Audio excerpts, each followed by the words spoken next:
Om Shanti. Good evening from Inner Space in Romford, England, and talking about the ego today. Interesting subject. The ego is that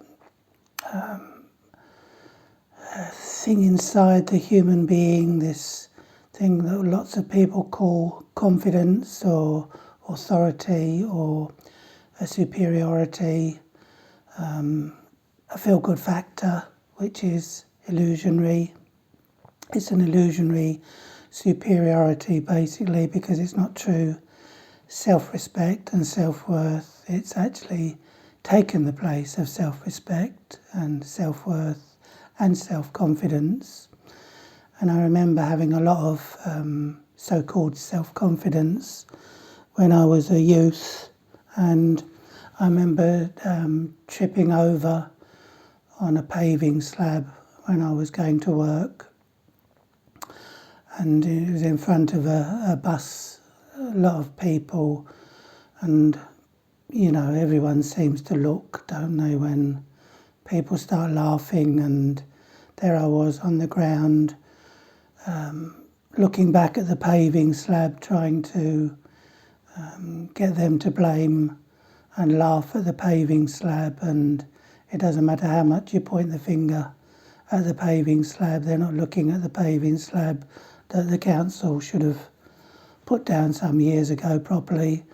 Instead they're laughing, looking at me, and went away sheepishly, only to continue in my life with this building a false representation of myself, which is called the ego. And anything that you feel you're good at, if it's insulted, then you feel insulted because it's something that you did, something that you showed. And of course it may be a good piece of work that you do, and yet because there's the insult, and the person who's created that sculpture or that piece of artwork, even people that write their books and sing songs, dance and so on. And when people laugh at your ability to laugh, or your ability to sing, your ability to draw, and if you can't laugh at yourself, and remain light, then it really wouldn't be ever a conquest, because the ego has become so entwined with people's way of living, is that you just, see the female that walks down the road and keeps playing with her hair all the time and making it, as if the earth should shake because she's walking upon it, or the man that swaggers along as if he's got 2 rolls of lino underneath his arms and is showing that he's the macho king. And in reality, you've got to remain very light with the ego and not get heavy about other people's ego and confrontational ways, because you need this very soft, powerful interior to handle other people's ego, because other people's ego will affect the ego that I've got inside. And the interesting thing about ignorance is bliss is that many people don't even look at their ego, and they seem to be a lot happier not having to look at it. And when a person goes onto a spiritual path, it probably means that they've both got fed up with using the ego, and also got fed up with having their ego hurt, or having the ego hurt.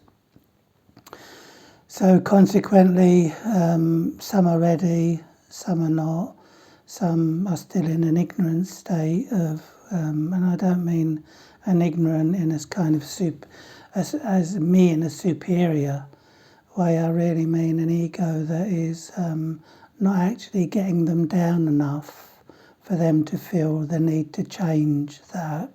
So they're quite content in their bliss. They control people, they enjoy it, they bully people, they enjoy it. But when this shoe's on the other foot,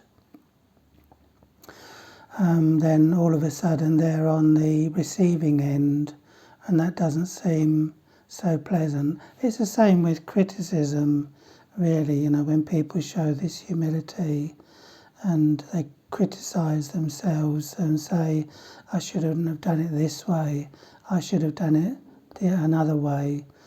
But if someone else says that to them, then even though you might agree, or the person might agree with them because they felt that in the first place, the ego has this tendency to try to protect your so-called self-respect or self-worth. And so, you would feel that you were, there's a part of you that's standing up for your rights. And in reality, this is all the great illusion, because when you actually, it's a major weakness of humanity, the ego. But what happens is when the person comes to fight it, to go against it, they do a great deal of research on it. So consequently, they, listen to the biblical term, the meek will inherit the earth. So they try to be more humble, and then they feel used and abused, and people mistake kindness for a weakness, and so they feel that that's the wrong path. So it's kind of this being caught in between the two, either the devil or the deep blue sea. Either way, you're in trouble. And it's there must be a solution to all this, because if you go on YouTube, Facebook and so on, there's so much information about the ego. And in a sense, when you conquer something, you've got to actually practice not giving it your energy anymore, rather than, making it a part of our being and fighting, philosophizing about it, about the removal of something. So really we're talking about people that actually don't accept ego as their true nature. Because obviously if you accept ego to be your true nature, you will run with that. And that's everyone's right, of course. Everyone's entitled to their own opinion, and just because it's not my opinion, which is where the ego comes in, again, my opinion, your opinion, their opinion, what's the popular belief, and then you can have a feeling of insecurity that you may be wrong, or you may feel that you're extra right and become superior, which is still giving energy to the ego.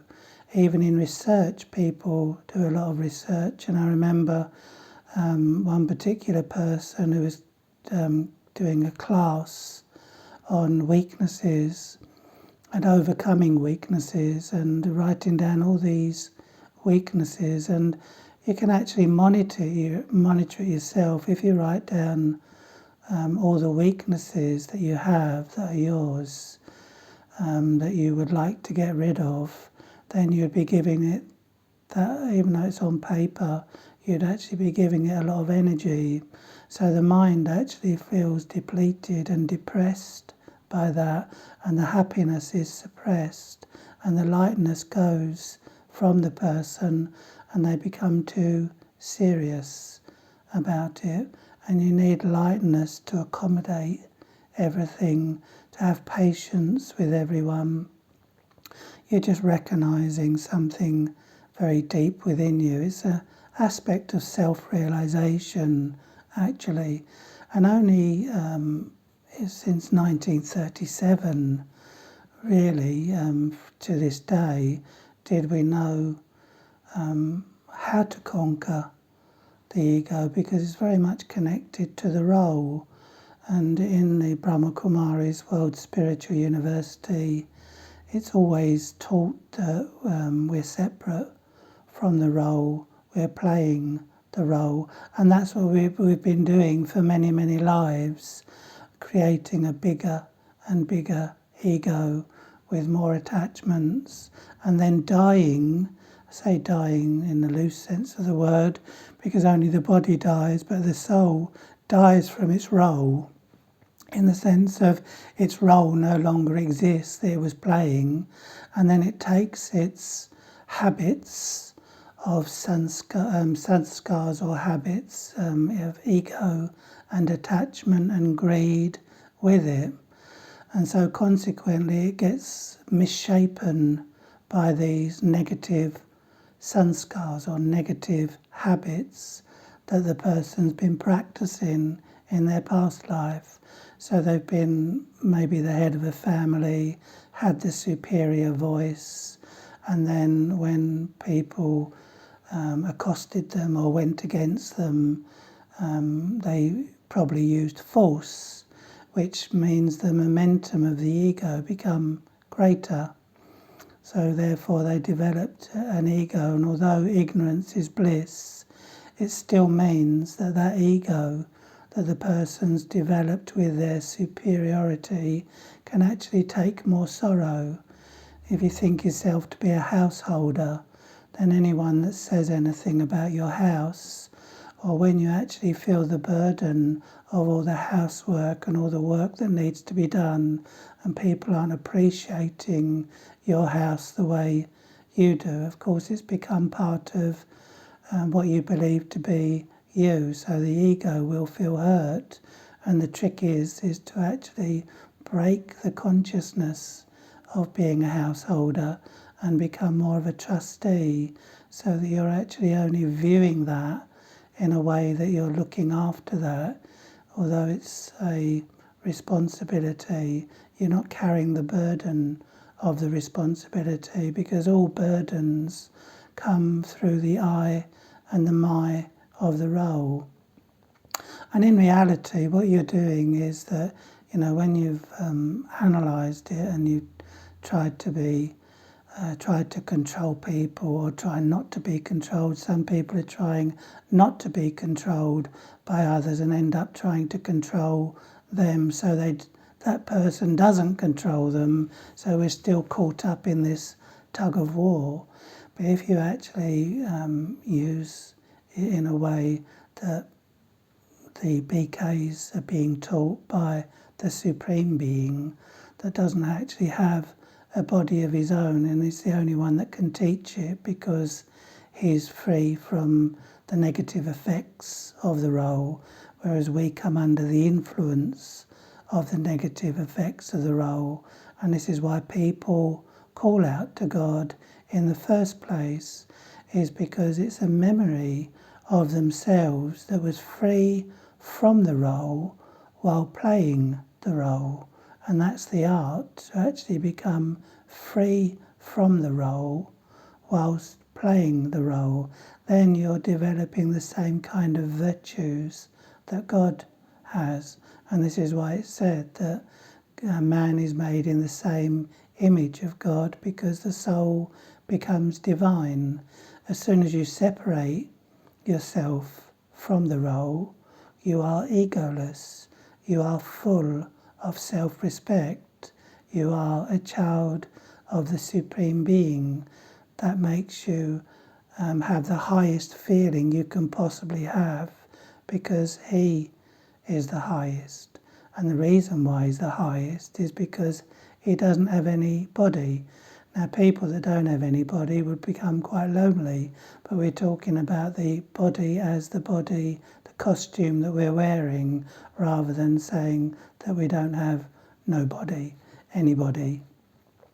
So it's not a question of loneliness, it's a question of becoming at one with yourself. And you can only become at one with yourself when you recognise that you haven't got an ego.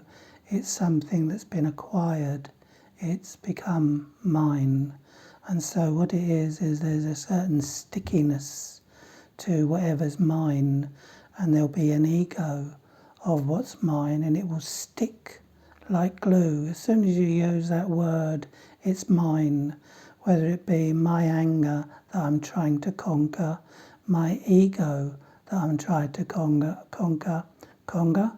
It's a dance, isn't it? whether it be my attachments that I'm trying to break, you're still using this word my. And so really speaking, to actually become free, you've got to experience yourself to be free before you become free, which is what self-realization is. It's not that one day you're caught up with all this I and my of the role and then suddenly you become free from it. No, you get this taste of freedom as you go along. So it's like right now, the practice that I'm having is separating myself from the body whilst talking to you. The practice I'm having right now is turning the mind towards the Father of the soul while I'm talking to you. So I'm not getting caught up so much in the role that I'm playing. And as soon as you get this non-attachment going on, this separation from matter, you start to feel yourself again. You start to feel light. You start to feel light about things, as well as the light of the soul, of the original eternal being. And you also feel the presence of God's light, because like attracts like. So you actually, maybe it should be called light attracts light, because that's what happens. We start to feel light inside the more we fill ourselves with light. So while the attention is on my ego, is that, there he goes again. It's like I'd be caught up in this whirlwind of negativity that I'm giving energy to. And it's the way you look at something, really. If you look at something as a major problem, a huge problem, you're actually attached to that. So the attachment is becoming bigger the more I look at a problem as a major problem. It's in the words. Whereas when I look at it as a situation, so the ego and the anger and the attachment are more situations rather than some intense feeling that I'm trying to get out of myself. It wouldn't be possible because I'm the one that would be driving it in. And that's an illusion as well, because we're a lot more powerful than that. So when we talk about our failings, and what we've got to overcome, what we've got to conquer, it means we're going to start creating a plan of being more of something, more of this, more of that. But your true self is that already. So all you've got to do is let go of the I and the my and become the light that's observing the role, the light that's observing the ego. So there's ego there, but it doesn't really matter. It's like there are things in your house that are of no use and no value, no doubt, unless you're one of these daddies that don't have anything, they don't keep anything that's of no use, no ornaments that are of no use. But there's lots of things that are like ornaments. And the thing is they're not doing anything, they're just sitting there, but you're being okay with it. So first, regarding ego, anger, greed, jealousy, attachment, any vice you like to talk about that people feel they're in bondage to, you've just got to see it as it's not mine. It's something that's been acquired over a period of time. It doesn't serve any purpose. It's not like a washing machine or a tumble dryer or a cooker. It's actually not serving any purpose whatsoever. And by me keep using it, it means I must still consider it to be mine. So if it's my property, or I believe it to be my property, then I'll keep using it and I'll keep getting frustrated, and the pain that I feel is the ego. So there's only one way to actually remove the ego, and that's create a clear separation between yourself and the role. Otherwise it would be like a marathon. You'd actually be trying to remove one thing while another thing causes you problems, because you wouldn't know whether to be confident in a situation or to be humble, to be a bit authoritarian with someone, or to be very, very humble. You'd be dancing between the two. But when you're yourself and you practice this separation, then you start to use the right thing at the right time, because you've created a lot of space inside of yourself. And really, when you think about people that go to marriage guidance counsellors and they phone a friend about a given situation, what they're really saying is that I'm so attached that I can't see the wood for the trees, so I need someone as an outsider to change something that's going on in my life. So I seek advice, and people seek advice from a person that is in a state of objectivity. And as soon as you say, this is my ego, this is my anger, this is my lot, as it were. Of course, we're not talking to the people that believe in the Darwin kind of philosophy whereby the ego is their true nature, because that will always be with them till they leave their body, or until something happens to trip them up and they get fed up with this dance of the ego where you're trying to be superior one moment and show the power to face, to confront a situation, or whether to be humble and whether to withdraw. You don't need lots of people's advice. You are your best guide. Your inner guide is your best life coach. But when it's attached to the role and thinks it's any part of the role that it plays, it loses its objectivity. So you'll probably get the pain of the pain, because there'll not just be the pain of the ego, but there'll also be the pain that this is my ego. Or you might get angry, and there won't just be the pain that anger brings, where you feel let down, but there's also this thing that I believe to be controlling me. And the only reason why I feel it to be controlling me is because I'm using the wrong word in my mind, that it's mine. And I might even be saying it to others as well.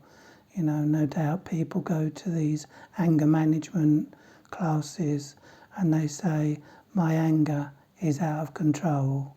So as long as they're in control, their anger won't go out of control. But when they believe that they are their anger, that they have anger, same thing really. As soon as you say this is mine, it becomes part of you.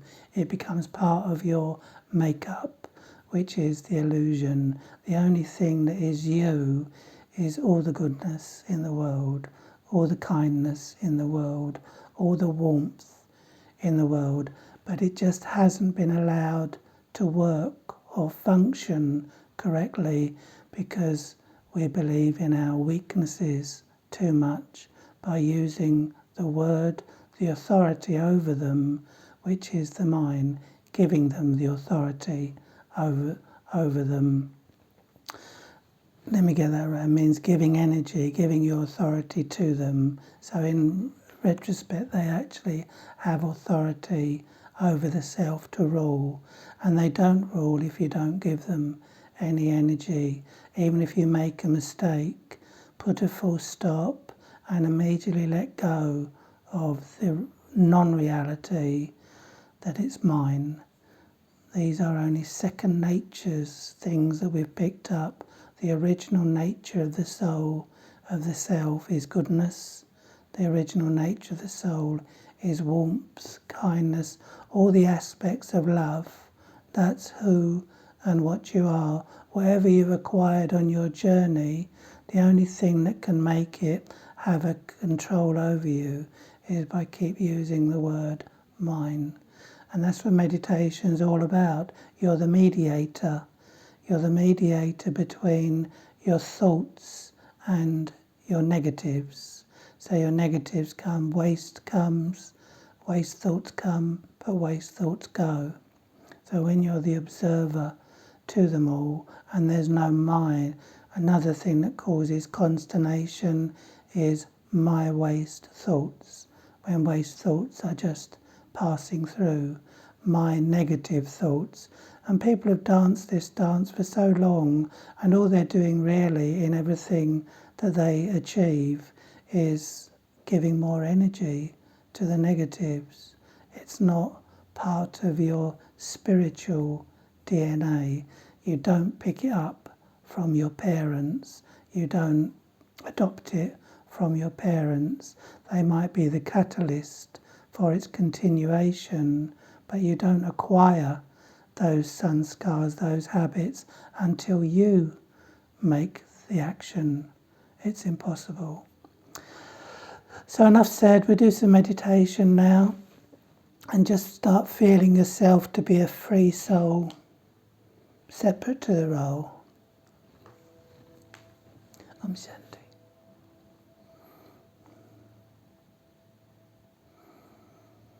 So I become aware of myself as the being within the human form.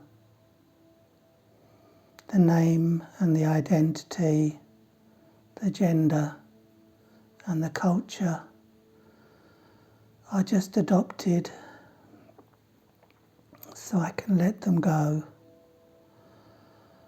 as I focus on my true reality of being a peaceful, powerful,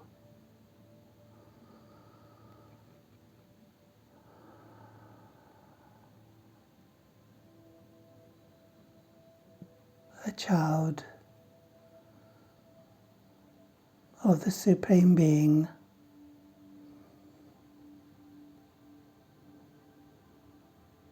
that has the same qualifications of the Supreme Being. It's my inheritance, a child's right over their parents. It's not money or any object, but the divine virtues are my godfatherly birthright. I see the Supreme Being in my mind's eye, and I recognize that inside of myself and inside of him, both are the same. I see the role as something I easily picked up and I can easily let go.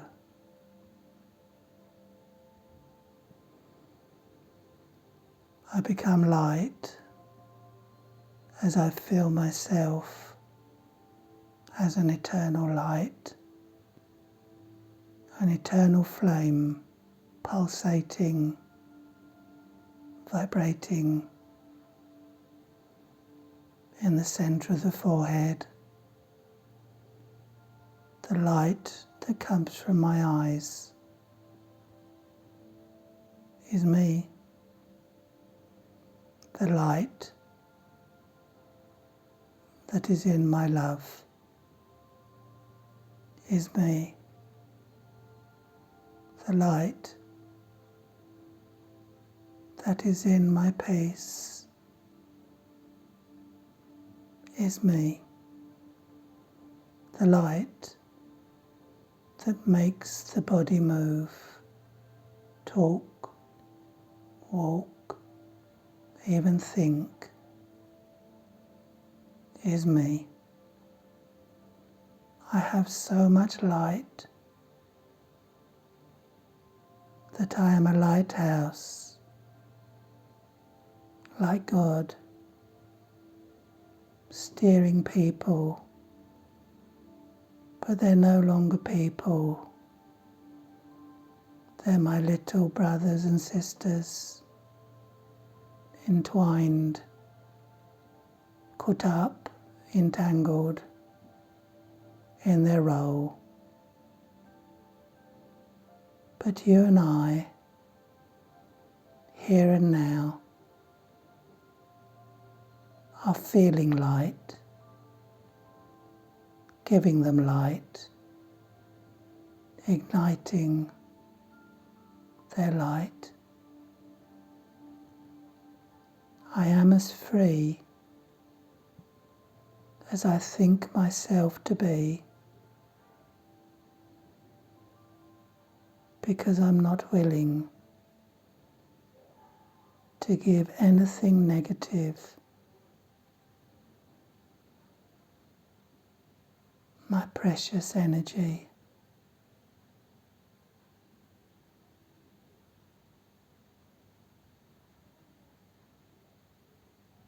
Om Shanti.